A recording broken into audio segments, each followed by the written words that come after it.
राष्ट्रपतींनी ऑनलाईन मनी गेम्सवर पूर्ण बंदी मंजूर विधेयकावर केली स्वाक्षरी. ई स्पोर्ट्सला मान्यता व प्रोत्साहन. नमस्कार, मी धनंजय पवार. मनपा वृत्त 24 तास या आपल्या आवडत्या युट्यूब चॅनलवर पुन्हा एकदा हार्दिक स्वागत करतो. केंद्र सरकार लोकसभेत ऑनलाईन गेमिंग संवर्धन व विनिमय विधेयक 2025 लोकसभा व राज्यसभेत मंजूर करण्यात आले आहे. याच राष्ट्रपतींनी प्रस्तावावर स्वाक्षरी करून विधेयक लागू केले आहे. या विधेयकात सर्व प्रकारच्या ऑनलाईन मनी गेम्स जसे पैसे लावून खेळले जाणारे गेम्स पूर्ण बंदी घालण्यात आले आहे. मग ते कौशल्याधारित असो, संधीवर आधारित असो किंवा दोघांचा मिश्र प्रकार. आज विधेयक कायद्यात रूपांतरित झाले असून कौशल्याचे खेळ आणि नशिबाचे खेळ यातील कायदेशीर फरक कायम संपुष्टात आलेला आहे. यापुढे कुठलाही गेम जर आर्थिक दावांशी संबंधित असेल तर तो बेकायदेशीर समजला जाईल.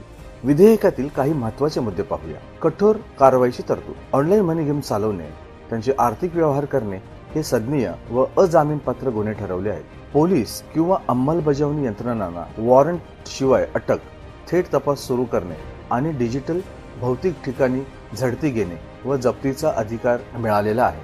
पासवर्ड किंवा सुरक्षा कोड बदलून सिस्टीममध्ये प्रवेश घेण्याची मुभाही अधिकाऱ्यांना देण्यात आलेली आहे.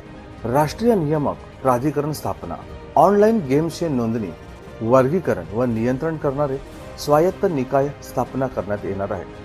कोणता गेम मनी गेम म्हणून पात्र ठरतो हे ठरवण्याचे अधिकार या प्राधिकरणाकडे असणार आहेत. पैसे लावून खेळले जाणारे गेम्स संपूर्ण बंद.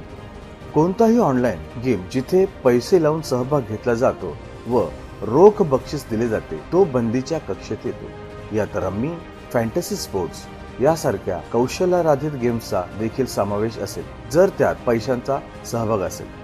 कठोर शिक्षा. उल्लंघन करणाऱ्यांना 3 वर्षापर्यंत कारावास किंवा 1 कोटी रुपये दंड. वारंवार उल्लंघन करणारा किमान अनिवार्य शिक्षा व 2 कोटींपर्यंत दंड. पैसे लावून खेळाशी संबंधित प्रचार किंवा जाहिरात करणाऱ्यांना 2 वर्ष कारावास किंवा 50 लाख रुपये दंड. वित्तीय व्यवहारांवर निर्बंध. बँका, पेमेंट गेटवे आणि आर्थिक संस्था यांना मनी गेमसाठी व्यवहार प्रक्रिया करण्यास मनाई केली जाईल. ई स्पोर्ट्सला मान्यता व प्रोत्साहन. नियमबद्ध स्वरूपात खेळले जाणारे स्पर्धात्मक डिजिटल गेम्स ई स्पोर्ट्स यांना मान्यताप्राप्त खेळ म्हणून दर्जा दिला जाईल. यासाठी प्रशिक्षण संस्था, संशोधन केंद्रे व राष्ट्रीय क्रीडा धोरणात समावेश केले जाणार आहे. सामाजिक व शैक्षणिक खेळांना प्रोत्साहन. शैक्षणिक किंवा सामाजिक उद्देशाने खेळले जाणारे ऑनलाईन गेम्स जिथे कोणताही पैशाचा डाव नाही अशा खेळांना शिक्षण, मनोरंजन व कौशल्य विकासासाठी प्रोत्साहन दिले जाईल. लोकांच्या हितासाठी आणि व्यसनाधीनतेचे धोके टाळण्यासाठी फक्त नियमन न करता संपूर्ण बंदी हीच विवेकपूर्ण आणि प्रभावी दिशा आहे असे सरकारने म्हणले आहे. भेटूया अशाच बातमीसह. नमस्कार.